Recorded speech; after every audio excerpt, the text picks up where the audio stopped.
ಸಂವಿಧಾನದಡಿಯಲ್ಲಿ ಮಾತ್ರವೇ ನಾವು ಪ್ರಜಾಪ್ರಭುತ್ವ ವ್ಯವಸ್ಥೆಯನ್ನು ಕಾಣಲು ಸಾಧ್ಯವಾಗುತ್ತಿದೆ. ಸಂವಿಧಾನದ ಆಶಯಗಳನ್ನು ಪ್ರತಿಯೊಬ್ಬರೂ ಅರಿತುಕೊಳ್ಳಬೇಕು. ಅದರಲ್ಲಿನ ಹಕ್ಕುಗಳು ಮತ್ತು ಕರ್ತವ್ಯಗಳನ್ನು ಪಾಲಿಸಿದಾಗ ಮಾತ್ರವೇ ನೈಜವಾದ ಸಮಾಜವನ್ನು ಕಟ್ಟಲು ಸಾಧ್ಯ ಎಂದು ಫೌಂಡೇಶನ್ ಫಾರ್ ಇಕಲಾಜಿಕಲ್ ಸೆಕ್ಯೂರಿಟಿ ಸಂಸ್ಥೆಯ ಬ್ಲಾಕ್ ಸಂಯೋಜಕ ಎನ್ ರಮೇಶ್ ಹೇಳಿದರು. ಶಿಡ್ಲಘಟ್ಟ ತಾಲ್ಲೂಕಿನ ಜಂಗಮಕೋಟೆ ಹೋಬಳಿ ವ್ಯಾಪ್ತಿಯ ಗ್ರಾಮ ಪಂಚಾಯಿತಿಗಳ ಮತ್ತು ಫೌಂಡೇಶನ್ ಫಾರ್ ಇಕಲಾಜಿಕಲ್ ಸೆಕ್ಯೂರಿಟಿ ಸಂಸ್ಥೆಯ ಸಹಯೋಗದಲ್ಲಿ ಬೆಳ್ಳೂಟಿ ಗೇಟ್ ಹತ್ತಿರ ಇರುವ ಗುಟ್ಟಾಂಜನೇಯ ಸ್ವಾಮಿ ಕಲ್ಯಾಣ ಮಂಟಪದಲ್ಲಿ ಆಯೋಜಿಸಿದ್ದ 16ನೇ ರಾಷ್ಟ್ರೀಯ ಪಂಚಾಯತ್ ರಾಜ್ ದಿನಾಚರಣೆ ಕಾರ್ಯಕ್ರಮದಲ್ಲಿ ಅವರು ಮಾತನಾಡಿದರು. ಪ್ರತಿ ವರ್ಷ ಏಪ್ರಿಲ್ 24ರಂದು ಪಂಚಾಯತ್ ರಾಜ್ ವ್ಯವಸ್ಥೆಯ ಅಡಿಪಾಯವನ್ನು ಗುರುತಿಸಲು ರಾಷ್ಟ್ರೀಯ ಪಂಚಾಯತ್ ರಾಜ್ ದಿನವನ್ನು ಆಚರಿಸುತ್ತದೆ. ಇದು ತನ್ನ ಸಂಸ್ಥೆಗಳಿಗೆ ಸಾಂವಿಧಾನಿಕ ಸ್ಥಾನಮಾನವನ್ನು ನೀಡಿದ ಹೆಗ್ಗುರುತಾದ ಕಾನೂನನ್ನು ನೆನಪಿಸುತ್ತದೆ ಎಂದರು. ಡಾ. ಬಿ.ಆರ್. ಅಂಬೇಡ್ಕರ್ ಅವರ ನೇತೃತ್ವದಲ್ಲಿ ಭಾರತದ ಸಂವಿಧಾನವನ್ನು ರಚನೆ ಮಾಡಿ ಪ್ರಜಾತಾಂತ್ರಿಕ ವ್ಯವಸ್ಥೆಯನ್ನು ಜಾರಿಗೆ ತರಲಾಯಿತು. ಆದರೆ ನಿಜವಾದ ಪ್ರಜಾಪ್ರಭುತ್ವವನ್ನು ಸ್ಥಳೀಯ ಆಡಳಿತ ವ್ಯವಸ್ಥೆಯಲ್ಲಿ ನಾವು ಕಾಣಬಹುದು. ಈ ಕಾನೂನು ಸ್ಥಳೀಯ ಸರ್ಕಾರಗಳು ಅಥವಾ ಗ್ರಾಮ ಪಂಚಾಯತ್ಗಳು ತಮ್ಮನ್ನು ತಾವು ಆಳಿಕೊಳ್ಳಲು ಮತ್ತು ತಮ್ಮ ಗ್ರಾಮಗಳ ಅಭಿವೃದ್ಧಿಯ ಬಗ್ಗೆ ನಿರ್ಧಾರಗಳನ್ನು ತೆಗೆದುಕೊಳ್ಳಲು ಅನುವು ಮಾಡಿಕೊಟ್ಟಿರುವುದು ಇಂದಿನ ಅಭಿವೃದ್ಧಿಗೆ ಹಿಡಿದ ಕನ್ನಡಿಯಾಗಿದೆ ಎಂದು ತಿಳಿಸಿದರು. ಮಳ್ಳೂರು ಗ್ರಾಮ ಪಂಚಾಯಿತಿ ಅಧ್ಯಕ್ಷೆ ಚಂದ್ರಕಲಾ ಮಾತನಾಡಿ, ಜನರಿಂದ ಆಯ್ಕೆಯಾದ ನಮಗೆ ಆಡಳಿತ ವ್ಯವಸ್ಥೆಯ ಕುರಿತು ಮತ್ತು ಸಂವಿಧಾನದಡಿಯಲ್ಲಿ ಹೇಗೆ ಕೆಲಸ ಮಾಡಬೇಕು ಎಂಬುದರ ಕುರಿತು ಎಫ್ಇಎಸ್ ಸಂಸ್ಥೆಯು ಸಕ್ರಿಯವಾಗಿರುವುದು ನಮಗೆ ಅನುಕೂಲವಾಗಿದೆ ಎಂದರು.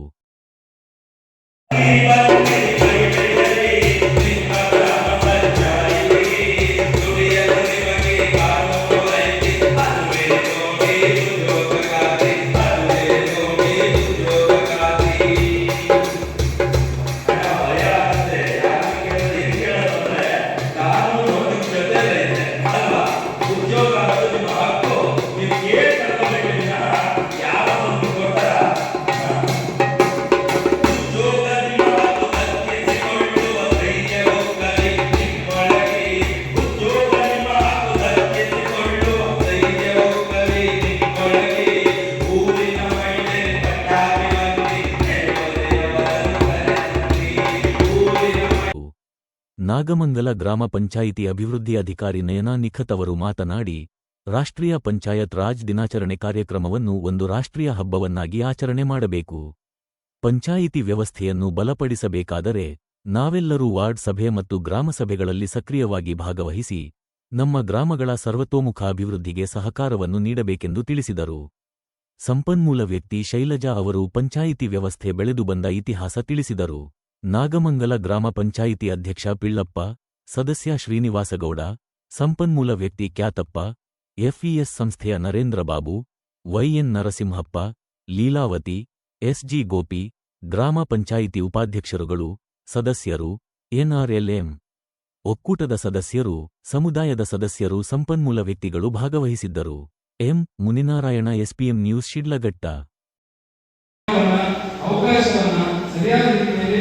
ಯುಟಿಲೈಸ್ ಆಗಬೇಕು. ಯಾರಿಗೆ ಅವಕಾಶವನ್ನು ಸಿಗಬೇಕು ಅವರಿಗೆ ಅವಕಾಶವನ್ನು ಕಳಿಸಬೇಕು. ಅವರ ಸಾಮರ್ಥ್ಯವನ್ನು ಬಲಪಡಿಸಬೇಕಂತೇಳಿ ನಮ್ಮ ಸಮಸ್ಯೆ ಮತ್ತು ಎಲ್ಲ ನಮ್ಮ 25 ಗ್ರಾಮ ಪಂಚಾಯತ್ಗಳು ಮತ್ತು ತಾಲೂಕು ಪಂಚಾಯತ್ ಎಲ್ಲ ಸೇರಿಕೊಂಡು ಒಂದು ಸ್ಥಳೀಯ ಆಡಳಿತ ಬಲವರ್ಧನೆ ಮಾಡಬೇಕಂತ ಹಲವಾರು ರೀತಿಯ ಸಾಮರ್ಥ್ಯ ಬಲವರ್ಧನೆ ಕಾರ್ಯಕ್ರಮಗಳನ್ನು ನಾವು ಮಾಡ್ತೇವೆ. ಆ ರೀತಿಯಲ್ಲಿ ಗ್ರಾಮ ಸಭೆಯ ಬಲಪಡಿಸುವಂಥದ್ದಾಗಿರ್ಬೋದು, ವಾರ್ಡ್ ಸಭೆಯನ್ನು ಬಲಪಡಿಸುವಂಥದ್ದು, ಪ್ರಮುಖವಾಗಿ ಮಹಿಳೆಯರ ಹೆಚ್ಚು ಸಂಖ್ಯೆಯಲ್ಲಿ ಮಹಿಳಾ ಗ್ರಾಮ ಸಭೆ ಅಂತೇಳಿ ಮಹಿಳಾ ಗ್ರಾಮ ಸಭೆಯಲ್ಲಿ ನಮ್ಮ ಮಹಿಳೆಯರ ಒಂದು ಅಭಿವೃದ್ಧಿಗೆ ಮಹಿಳೆಯರಲ್ಲಿ ಆಗತಕ್ಕಂಥ ಒಂದು ದೌರ್ಜನ್ಯಗಳನ್ನು ತಡೆಗಟ್ಟುವ ನಿಟ್ಟಿನಲ್ಲಿ ಅವರಿಗೆ ಒಂದು ಅವಕಾಶ. ಇವತ್ತು ಪುರುಷರೆಷ್ಟು ಮುಖ್ಯನೋ